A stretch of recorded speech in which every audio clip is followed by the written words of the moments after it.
What's up, everybody? This is Marcy with the 101 Boxing Podcast. I don't got my boy Reef here with me today. He couldn't make it, but we got a special guest. We got Greg Hackett with us. Greg, how you feeling, brother? I'm doing good, man. I appreciate you. I appreciate you for coming on. You know, you're a repeat offender. Just wanted to pick your brain for the Canelo Crawford card, Jesse Hart versus Yeah. Khalil Coe. We know you got that coming up. I'm going to start with Jesse Hart and Khalil Coe. When you look at this matchup, what kind of fight are you expecting with Jesse and Um, Khalil Coe? I mean, when you look at the matchup, right? You got a guy who in Khalil Coe who is trying to make his name. He's trying to solidify at the 175-pound division. He's trying to let everybody know that he's there. He's young, but he's not young. What I mean by that, 28 years old, he still got a lot of work to do. But at the same time, he's done good work. You know what I mean? With his 12 fights. You know what I'm saying? He got 12 fights and he's done some Yep. good work. You know what I'm saying? So he's at a point where he can change his life in a matter of a couple more fights. You know what I'm saying? So I think he's looking to really put on a good show. At the same time, Jesse Hart can get back in position to probably be lined up for a title. I think both guys can get lined up for a title, but Jesse Hart, he doesn't have too many more chances. You know what I'm saying? This is being looked at like his last shot. You know what I'm saying? His last shot at being in the top 10, top 5, whatever it is. You know what I mean? And getting a shot at the titles. I'm looking for it to be an exciting fight for sure. So you expecting like a rugged fight? Obviously, you can't give away the game plan and nothing like that, but you expecting a real rugged fight? You expecting to be like methodical? Like if you were outsider looking in, what would you be expecting? Yeah, I mean, I'm expecting an exciting fight. You know what I mean? A real fight because both guys are hungry. Both guys are trying to get in position, and this is the type of fight that could put you back in position. And then the thing is, eyes are going to be on him because it's the co-main event. Yep. It's at the Wells Fargo Center as well. You know, Jesse from Philly, you're from Philly. How big is that for y'all? How big is that for the city? And do you think it's any added pressure to Jesse? I think it's always pressure when you get in the ring, but the thing is, Jesse Hart has about 35 fights or something like that. So 34. Who I think with him, it's just more so about just getting back in position. I don't think it's really too much pressure. You know what I'm saying? He's been here before. He's been in there against bigger and better guys. You know what I'm saying? He just got to prove it. He just got to show who he is. He's Jesse's been in big fights before.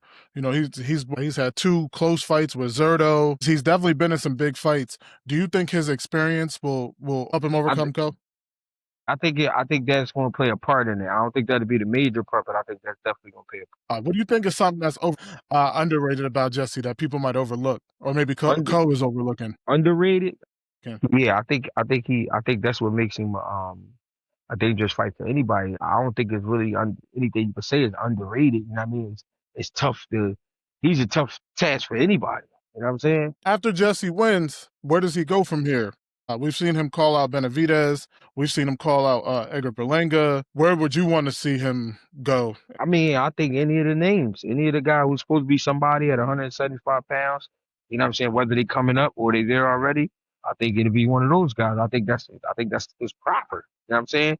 Jesse Hart doesn't belong in the up and coming fights. He belongs in contender fights and championship fights. You know what I mean? So I say he stay there. Yeah, well, best of luck to y'all on that one. I hope, I'm rooting for Jesse. That's going to be a good card. I want to Yeah, move on to Canelo and Crawford. That's a, yeah. fight of the decade, fight of the century, whatever you want to call it, coming up this Saturday. So, Greg, you at home, you chilling. You get a random call from an Omaha number. You pick up.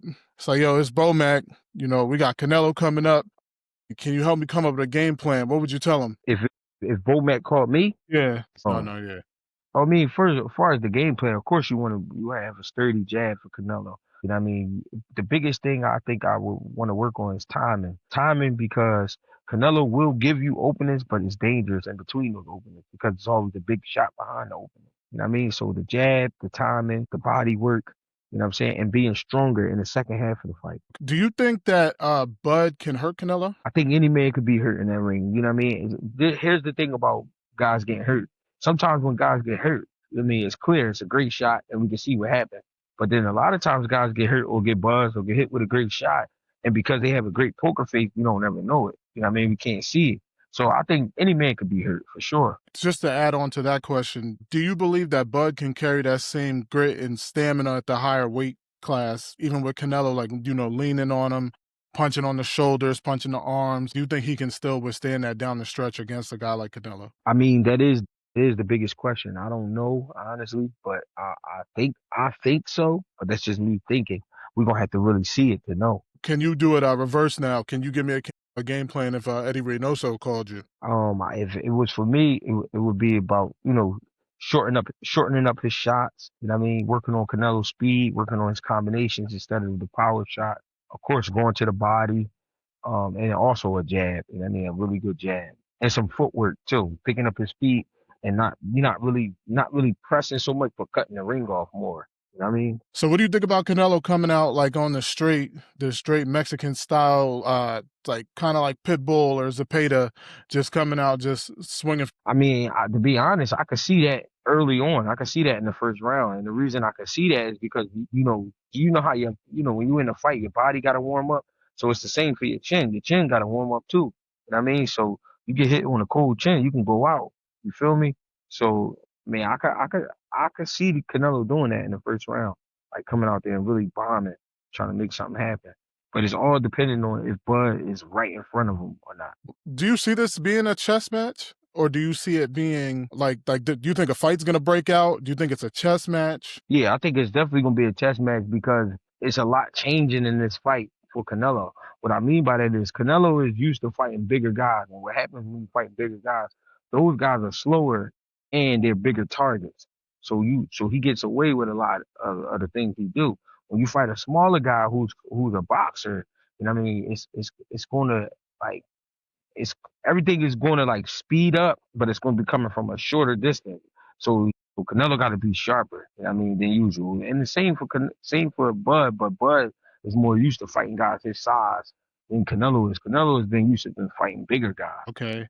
I know you're not really buying into the whole the weight difference thing. Can you elaborate for me a little bit on that? I mean, I'm not buying into it because naturally both guys are smaller than 168 pounds, but they the same size. I mean, so when you put that weight on your body and you in shape, you know what I'm saying? I think they're going to feel the two fighters, Canelo and Bud. I think they're going to feel equal. What I mean is they're going to feel equally strong because they the same height and they fighting at the same weight. You know what I'm saying? Canelo is just used to being there. You know what I'm saying? It don't mean as much because Canelo not 6'2", he not 6'3", like a Bivol. You know what I'm saying? He only 5'7.5", something like that. And Bud they got it at 5'8". So that to me they're the same size. I think to me a fight like this because Bud walks around probably like 180 pounds, 85 pounds. Canelo probably walk around 185, 190. You know what I'm saying? So to me it's the same guy, just different styles. So you don't think that there's no conflict, I guess is the right word. The fact that he started at 135, correct? And then Canelo started out at 54, I believe. Like you don't 47, think that 40. Well, he was a Canelo? kid. Yeah, he was a kid. But you got to remember He when started at Canelo, 17. yeah, when Canelo, no, he was younger than that. He was like 15. You know what I'm Oh, saying? 50. When Oh. when Canelo came to America, I think his first fight was at 47. He was like 19. You know what I'm saying? But he was already like 30-0. You know what I'm saying? So I would say naturally he probably a 47 pounder. Well, when you break it down that way, it is pretty even. I never thought about it from that standpoint. Mm-hmm. What's another thing that you think just makes this so like such a close fight? Like you see the betting odds are close, everybody's split. You know, half of everybody's going with Bud, half the people are going with Canelo. What do you Yeah. think just makes it such a good clash? I think it's the mentality of the two fighters. You got two real fighters. You got guys who really want to win. You got guys who really know how to win. You know what I'm saying? You got guys that'll do anything to win. You know what I'm saying? So that's what makes it a great fight. You got two guys that really want to fight each other. And they shooting for not just legacy. I mean, they shooting just to be the baddest man on the planet. If Bud wins, do you think we'll get a trilogy? Oh, I mean, it's possible. Who wouldn't want to keep making that money? I think it'll be a billion-dollar trilogy, just like collectively with Netflix involved, Turkey involved. Yeah. Yeah, Netflix was smart for picking this up because they're going to see the ratings. They're going to see the ratings go crazy because everybody's going to be tuned in. This is one of those fights. For sure. And lastly, I don't want to hold you too long. Who do you got Oh, winning, you good. and how's it gonna go? I honestly got this a 50-50 fight. I would like to see Bud Crawford win because of the risk he's taking. jumping through the weight classes the way he did, or how quick he did it because he wasn't at 54 long. He never stopped at 60. He went straight to 68. So I would like to see Bud win. But to be honest, I think it's a 50-50 fight. It's a dog fight. Whoever's letting the hands go more, whoever's being more crafty, more smart, but whoever has the better time. And, this is one of those fights that every little thing is going to count. All right, Greg, that's all I have for you. I appreciate you.